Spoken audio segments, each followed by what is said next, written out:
There's an old facilitation activity called Who's in the Room, which is a quick and easy way to get people connecting and finding commonalities between themselves. Simply, you just state, stand up if, or turn your camera on if, and if the statement is true for people in the room, then that's what they do. They stand up or they put their camera on. It's a great little activity and it's helpful for you and others to find the commonalities.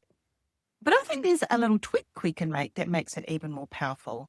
And that is giving participants the opportunity to make the statements for themselves, to choose the connections that they're looking for.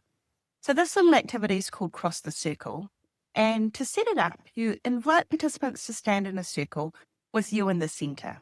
You make the opening statement, and it can be something pretty simple, doesn't encourage too much vulnerability, but you simply invite participants to cross the circle if, insert your statement here.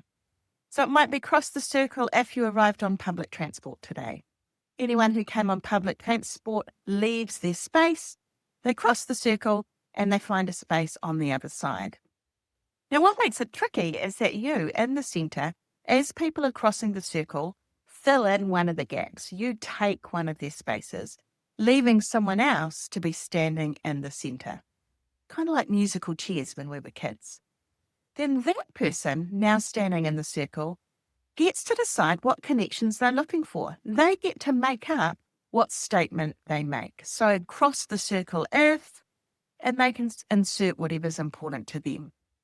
Now, if you find after 3 or 4 or 5 times we're still stuck on cross the circle if you're wearing white shoes, or cross the circle if you had pancakes for breakfast, and you want to take things a little more deep and meaningful, then deliberately end up being the person in the middle of the circle, and you can start to ask questions that go a little bit deeper.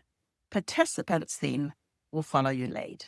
So there you go, simple tweak from Who's in the Room to inviting participants to make the statements around things that are important to them.